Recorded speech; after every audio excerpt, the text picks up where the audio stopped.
I used to watch a programme called Get Your Own Back.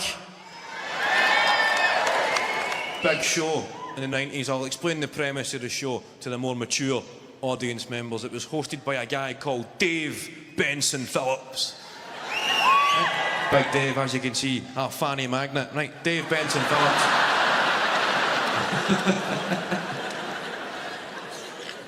In the show, they'd get these kids on who wanted to get their own back on a family member who had done something to annoy them. And it was always like, they'd tell the story about what their family member had done, and then they'd bring on the family member, and everybody would boo. It's normally a guy, and they'd boo, go boo. How could you do that? Boo.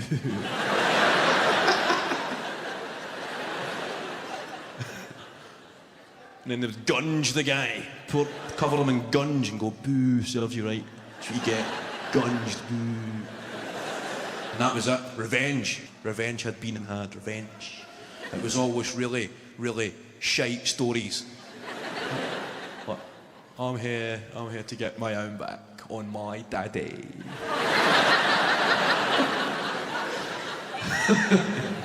Because we were in the car and he farted.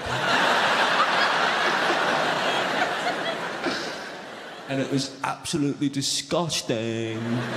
And he wouldn't put down the window. I used to watch this every day. Just one day, hoping for something a bit more hard-hitting. I'm here to get my own back on my Uncle Ronnie. Because he's a pedo.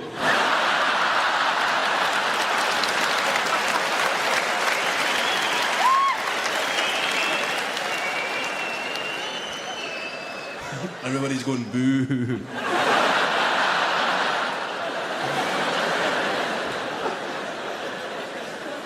Gunge that pedo.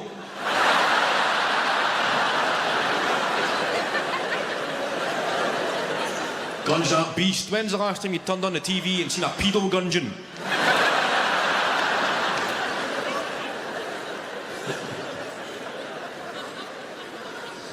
Everybody had a dodgy uncle or a dodgy teacher. I don't know. We had a maths teacher, a bit dodgy, a bit of a pervert maths teacher. Oh, you'd forget your calculator. He'd make you do the class in your vest and pants.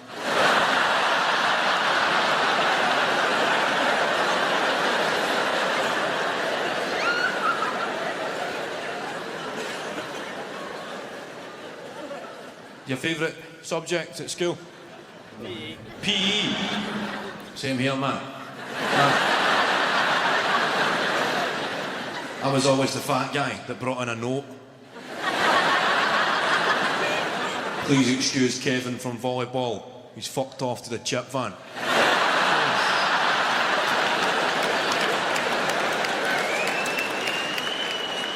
That's what PE stood for me. Please excuse. My favourite subject was woodwork, as we know. Woodwork. Everybody's woodwork teacher was a functioning alcoholic. We had a woodwork teacher, his name was Mr. Brundle. So we'd come in the mornings and we'd shout, let's get ready to Brundle.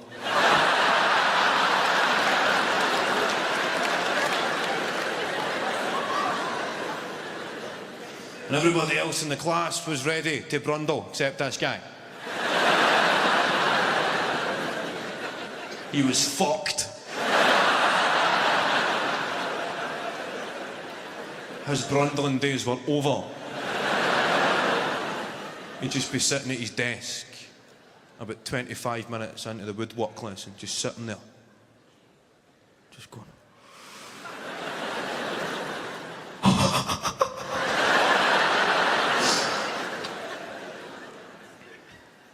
And he'd face the class and just say, right kids, I've had a tough weekend. I've had a tough time this weekend. I was supposed to go to IKEA, but I spent my week's wages in odd bins. So when I use wee pricks, make me a spice rack.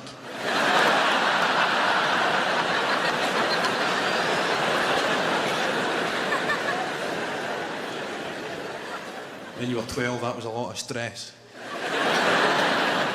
I went a culture break. Tried that, done New York, all that stuff. You get dragged around tourist attractions, a lot more pressure on yourself to actually go and do shit.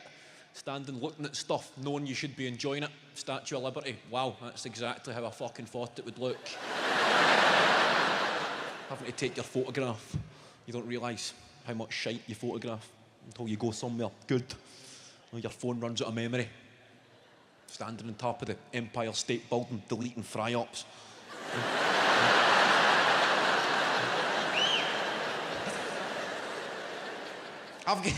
I've got an app called WhatsApp, right? All the kids got it. People send you pictures and videos, and it just saves straight to your phone. And it's horrific shit people send. And I never knew I had a video of a guy fucking a Hoover on my phone until I was showing my mother my holiday photographs. I'm flicking through them, giving my wee commentary. That was us on the first night. That was the view for the hotel, mum. That was the wee Italian restaurant. That's where Harry met Sally, the restaurant. The pastrami sandwich wasn't very nice. That's a guy. Aye, cracking holiday, mum. Definitely. Recommend. Of course you watch it. If a guy has took the time to fuck a Hoover, I will take the time to watch a guy fuck a Hoover. Lying. Watching it. You ever seen your own reflection on your phone and you see how tragic you look at these moments? Lying on your couch, big double chin, fucking dead behind the eyes. Your life is ending just watching a guy fuck a Hoover. Is that a Henry or a Henrietta? He's fucking her. And you need to reply to your mate that sent it. Ha, ha, ha, ha, ha, ha, ha. Into the emoticons. There's that wee guy, mate, that fucking cries with laughter. 15 of them, mate. Projectile tears of laughter are leaving my eyes, mate. There we go. Ha, ha, ha, ha, ha. That was it. New York, getting dragged into museums, trying so hard to enjoy it. Just that voice in there, going shite, shite, shite, shite, shite. Trying so hard. It's no shite, Kevin. Show some respect. It's fucking shite. It's an art gallery. It's full of shite, shite, shite, shite, shite, shite, shite, shite, shite. Listening to the tour guide, and this is 300 years old. This was donated to the museum. Fuck shite, shite, shite, shite, shite. And you're fortunate the Tutankhamun exhibit is here for 6 weeks only. Trust me to land that fucking 6 weeks, eh? How shite will that be? Tutankhamun, the king of Egypt at 21. I bet he was a wee wank. Shite, shite, shite, shite, shite, shite, shite, shite. Come on, Kevin, you're better than this. Let's see a show of strength. Excuse me, mate. Is that a Diego Rivera?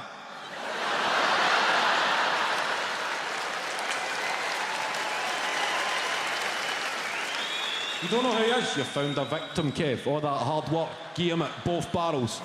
Never heard of Diego Rivera, mate. No, never seen Dreams of a Sunday Afternoon in the Alameda. Arguably one of Rivera's most controversial works, my man. Why was it controversial? Well, because it depicted Don Ignacio Ramirez holding a placard that said God does not exist.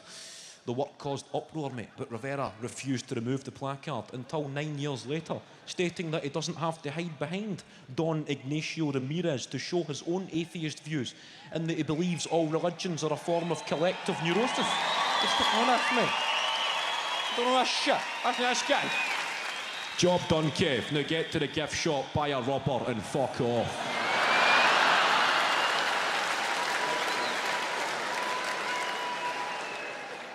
I travel a lot. I appreciate my life. Travel, stay in a lot of hotels. I've always got bad news for you. Noticing that, hotels always. Unfortunately, sir, the Wi-Fi is only available in the lobby area. Was it all right to masturbate in the lobby area?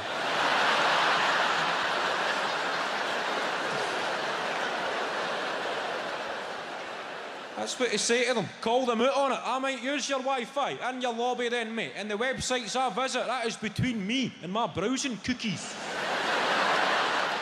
Your manager can deal with the inevitable negative reviews on TripAdvisor. Some stunned couple. Don't get me wrong, the rooms were spacious, the location was great. The staff were a delight, could not fault the food or the facilities, but on the final night there was a Scottish bloke ripping the head off it in the lobby.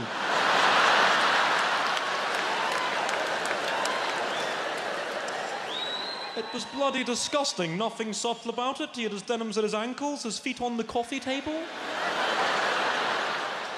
He was using both his hands at one point. He was shouting encouragement to himself. He then demanded housekeeping bring him a Hoover. It was rather bizarre. 2 stars. We won't be back. 2 stars. The Wi-Fi. It's fucking killing this world, innit? The internet. I'm trying to cut loose. I'm trying to stay offline. Driving me fucking nuts. I like technology. I appreciate what the geeks have done in this world.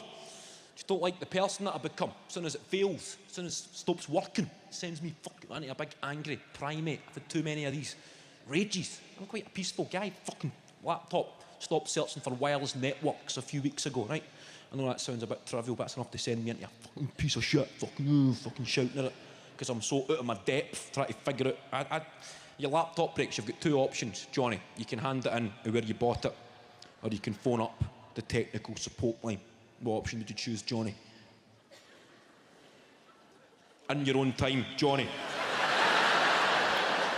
Well, I phoned up, Johnny. You could hand it in, right? That's part of my problem. I know I need to hand this computer into fucking the Apple store to speak to Mark with a C, with his wee Genius t-shirt on. Talking about his band. Yeah, we're called Skull Fracture. We're playing the unsigned 10 to 10 apart. His big stupid earlobes hanging down. Going to put your earrings back in, Mark, and stop putting people off calamari for life.